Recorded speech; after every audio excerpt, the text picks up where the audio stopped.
60 రోజుల్లో మీతో ఇంగ్లీష్ అద్భుతంగా మాట్లాడిస్తాం. వెంటనే కాల్ చేసి జాయిన్ అవ్వండి.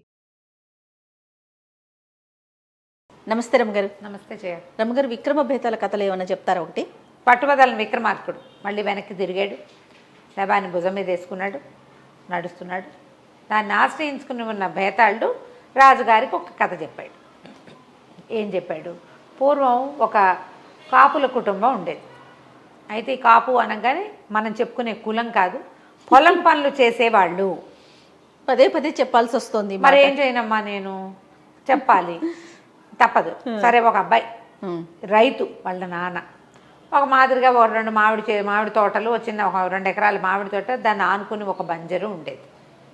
భీముడు అతని పేరు. ఈ భీముడికి తండ్రి కొంచెం పెద్దవాడయ్యాక ఇంటి పెత్తనం అతనికి అప్పచెప్పారు. ఏదో తాపీగా వ్యవసాయం చేసుకునే రకం. తండ్రి గతించాక వాళ్ళ నాన్న ఉండగా బంజర్ని దున్ననివ్వాల ఆయన. ఎప్పుడు మామిడి తోటల మీదే వీళ్ళ వ్యవహారం నడిచేది. 2 ఎకరాల మామిడి తోట, అక్కడక్కడ ఏదో చిన్న అంతర పంటలు లాంటివి ఏవో వేసుకుని జీవించేవాడు. ఇతను ఏమనుకున్నాడు, అడ్డం చెప్పే నాన్న లేడు, బంజర్ని దున్నుదాం, అది కూడా ఓ 2 ఎకరాలు వరేసుకుంటే అక్కడికి వస్తుంది అని చెప్పి వాళ్ళ నాన్న ఎందుకు వద్దన్నాడో అతనికి తెలీదు.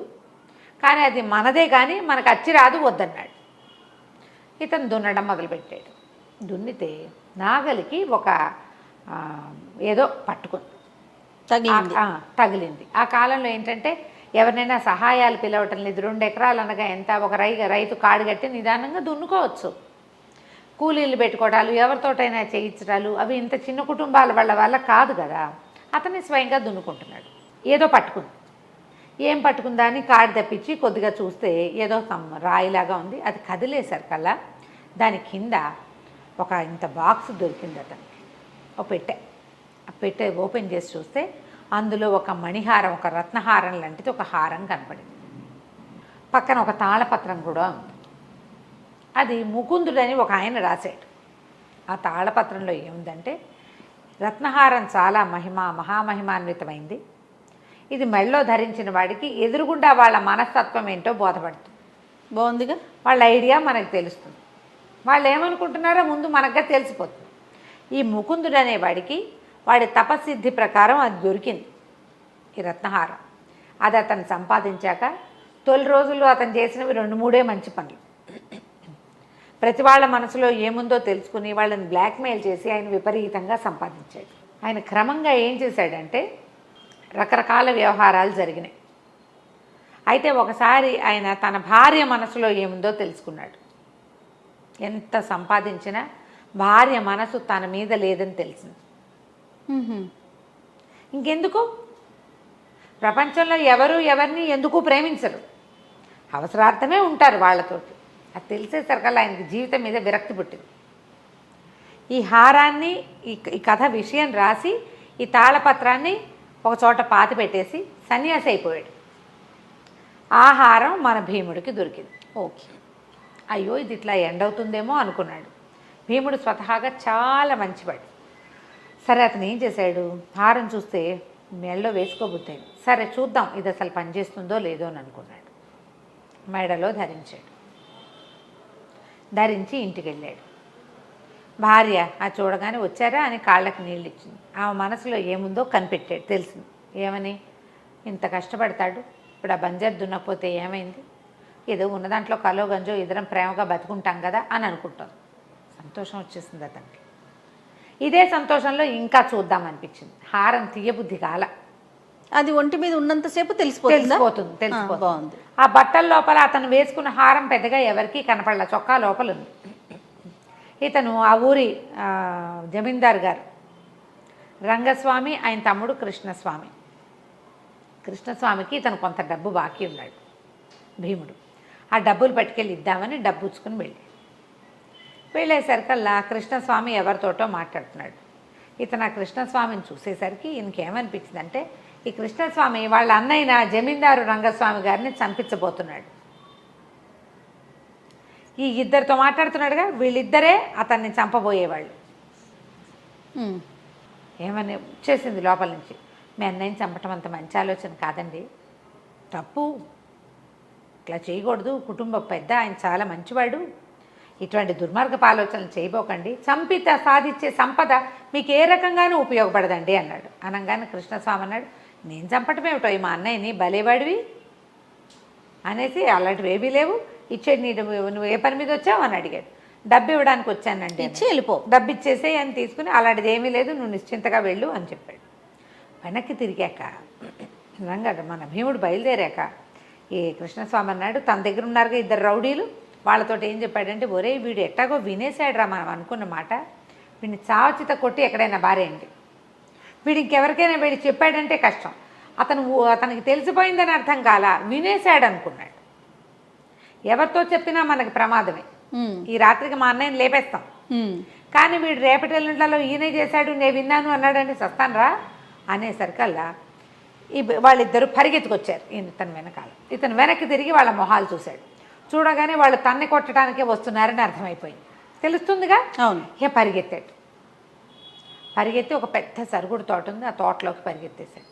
వాళ్ళు ఇద్దరు వచ్చారు. వస్తే వీడితను ఏం చేశాడంటే తప్పించుకుని ముందు ఒకడిని పట్టుకుని వాడిని కొట్టి వాడి పంచితోటే గుంజకేసి కట్టేశాడు. దెబ్బలు తగిలినాయి. ఒకడైపోయాక రెండో వాడు ఒంటరిగాడు సులువుగా దొరుకుతాడు. రెండో వాడిని కూడా ఇతను అదే పని చేశాడు.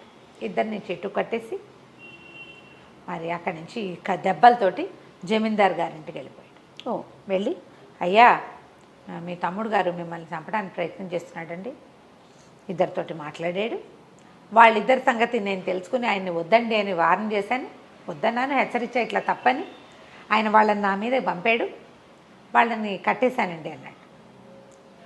సరే జమీందార్ గారు కొంతమంది జనాలతో పాటు బయలుదేరాడు. ఇదంతా చీకటి మాటం జరిగిపోయింది. తోటలోకి వచ్చి చూస్తే చెట్లకు కట్టేసి కనపడేసరికి బాగా 4 తన్నేసరికి ఆల్రెడీ దెబ్బలు తిని ఉన్నారు వాళ్ళు. కృష్ణస్వామి ఈ ఏర్పాటు చేశాడని బయటపడంగానే ఈయన కృష్ణస్వామిని ఊళ్ళో నుంచి గెంటేశాడు. ఆ తర్వాత ఇతను చిన్న పనులు చేయటం మొదలుపెట్టాడు భీముడు. మనసులో ఉద్దేశం కలుగుకుని అట్లా ఆలోచించకూడదు, ఇట్లా ఆలోచించాలి అని. మొదట్లో జనాలు ఏమనుకున్నారంటే వీడికి ఊహిస్తున్నాడు అనుకున్నారు. క్రమంగా జనాలకి ఏమర్థమైంది, మనం ఏమనుకుంటున్నామో వీడికి తెలిసిపోతుంది, అర్థమైపోయింది జనాలకు. ఇతరుల మనసుల్లో ఏముందో ఇతనికి తెలుస్తుంది. క్రమంగా ఆ ఊరి జమీందారు, ఏమంటే మీరు మా ఇంట్లో ఉండండి, మా వాకిట్లో ఉండండి, వాళ్ళు ఏమనుకుంటున్నారు చెప్పండి, అలాంటివి మొదలుపెట్టాడు. కొద్దిగా డబ్బులు కూడా వస్తున్నాయి, ఏదో ప్రయత్నం చేసుకుంటున్నాడు. తన మామిడి తోట అది భార్య చూసుకుంటుంది. మెల్లిగా ఈ జమీందారు నుంచి రాజుగారి వైపుకి ఎగబాకింది ఇతని కథ. ఓకే, చాలా మంచి పనులు చేశాడు. అప్పుడప్పుడు చిన్న ఇబ్బందుల్లో కూడా చిక్కుకున్నాడు. క్రమంగా రోజులు పెరగటం మొదలుపెట్టాయి. సరే ఇతను ఇలాగా మనసులోది కనిపెట్టేస్తాడు అని ఎవ్వరికీ గొలుసు గురించి ఆచూకీ కూడా రాలా. అతనికి అలాంటి ప్రజ్ఞ వచ్చింది అనుకుంటున్నారు. ఒక సామాన్య కాపు యువకుడికి ఎలా వస్తుంది అని ఊహించి వీడికి ఎక్కడో జ్ఞానోదయం అయింది. అలా ఏవో భావించేవాళ్ళు. క్రమంగా ఆ చెయ్యి ఈ చెయ్యి మారి ఇంకా పెద్ద వాళ్ళ దగ్గరికి వెళ్తూ రాజుగారి దగ్గరికి చేరాడు. ఫైనల్గా అతను ఎప్పుడు తను తెలుసుకున్న విషయం చెప్పకుండా ఎప్పుడూ లేడు, ఎప్పుడు చెప్పేవాడు. సరే రాజుగారి దగ్గరికి వెళ్ళాక రాజుగారు అన్నారు, ఒక ఉత్తరం రాసి ఇచ్చారు ఇతనికి. రాణిగారి దగ్గరికి వెళ్ళు నువ్వు ఈ ఉత్తరం పుచ్చుకొని, ఆ ఉత్తరంకి సమాధానం రాయించుకురా, ఈ లోపల ఆవిడ మనసులో ఏముందో కనిపెట్టి రావాలి నువ్వు అని చెప్పాడు. భయం వేసింది ఇతనికి, కానీ వెళ్ళాడు. అందులో ఏం రాశాడు ఆయన, అందులో పెద్ద విషయం ఏం లేదు, కేవలం ఇతన్ని రాణిగారికి ఎదురుగుండా పంపించడమే ఉద్దేశం. ఇప్పుడు మామూలుగా ఆవిడ ఘోషాలో ఉంటుంది, వీళ్ళు ఎదురుకుండా రా అంటే ఆవిడ పోట్లాడచ్చు, కానీ వార్తాహరుడు ఎదురుకుండా రాకుండా ఎందుకు ఉంటుంది? ఉత్తరం రాజుగారు పంపారు అంటే వస్తుంది, అది ప్లాన్. ఆ ప్లాన్ ప్రకారం అందులో ఏం రాశాడు, సాయంత్రం తోటకు వెళ్దామా అని రాశాడు. ఆవిడ అలాగే వెళ్దాము అని రాసి ఇచ్చింది. ఆవిడ అది ఉత్తరం చదువుకుని ఏమే పెన్ను తీసుకురండి అని కేకేసి, కళాన్ కోసం కేకేసి ఆ ఉత్తరం వెనకాల రాసి ఇచ్చే లోపల ఈయన ఇట్లా మొహం కేసి చూస్తూ నుంచున్నాడు. ఆవిడ మొహం చూశాడు. ఆవిడ లోపల ఏమనుకుంటుందో ఈయనకి తెలిసిపోయింది. సరే వచ్చేసాడు.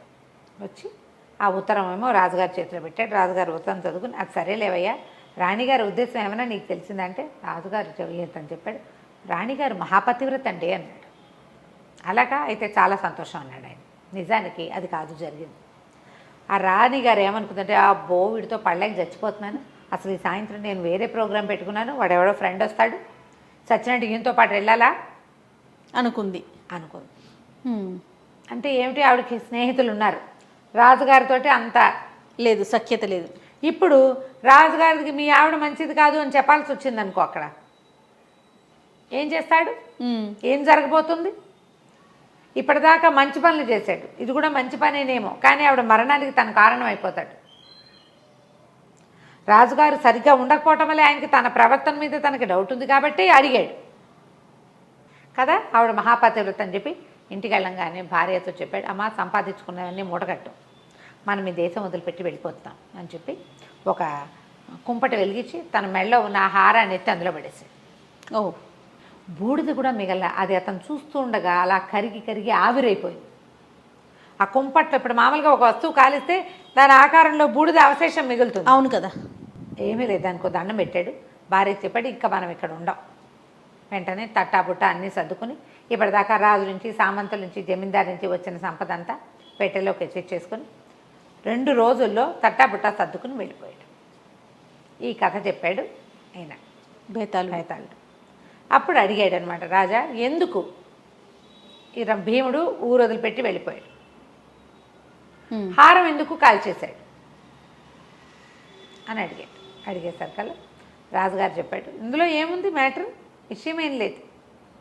ఇప్పుడు ప్రతి వాళ్ళ మనసులో ఏముందో నిరంతరము తెలుసుకుంటుంటే చిత్తక్షోభ తప్పిస్తే ఇంకేమీ లేదు. అదే కదా.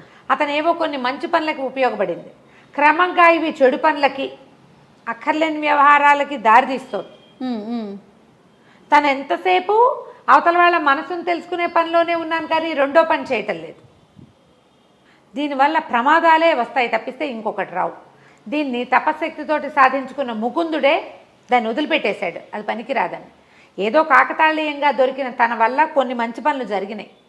క్రమంగా మంచి పనులు దాటి ఇంకా ఏ పనులు చేయబోతాను, నా జీవిక నేను జీవించలేను, అలాగే ఇతరులను కూడా నేను ఇబ్బంది పెడతానని గ్రహించి దాన్ని పాతి పెడితే తనలాంటి వాడే ఇంకొకటికి దొరుకుతుంది. అంతే కదా. లెక్క ప్రకారం ఏం చేయాలి, ఇతనికి భూమిలో దొరికింది, భూమిలో పెట్టేస్తే సరిపోను, కానీ ఆ పని చేయలే. చేయకుండా ఏం చేశాడు, కాల్చేశాడు. ఎవ్వరికి ఇది దొరకకూడదు, ఇలాంటి అవకాశం ఎవరికి లభించినా కష్టమేనని భావించి వాళ్ళ జీవితం దుర్భరం అయిపోతుంది, ఇతరుల జీవితాలకు కూడా ఇబ్బంది. ఇప్పుడు రాణిగారికి వాళ్ళ రాజుగారి మీద కోపం ఉంది, ఇష్టం ఉంది, రేపొద్దున మామూలు అవ్వచ్చు. అంత మాత్రం చేత ఆవిడలో ఉన్న చెడుని ఎందుకు చెప్పాలి? ఇప్పుడు కనపడింది కాబట్టి చెప్పాల్సి వస్తుంది, అబద్ధం ఆడలేకపోతాడు కదా. అసలు ఏ బాధ లేకుండా ఆ వస్తువునే తీసేస్తే సరిపోతుందని కాల్చేసి ఉంటాడు అనగానే బేతాళుడికి నచ్చింది సమాధానం. మంచి ఆలోచన చేసావు, కానీ నువ్వు మౌనభంగం చేసావు కదా, నేను పోతున్నానని కళేబరంతో సహా వెళ్ళిపోయి చెట్టు మీద వాలిపోయాడు. విక్రమార్కుడు మళ్ళీ వెనక్కి తిరిగి లోపలికి నడవడం మొదలుపెట్టాడు. కథ కంచికి మనం ఇంటికి. నమస్తే అండి. నమస్తే.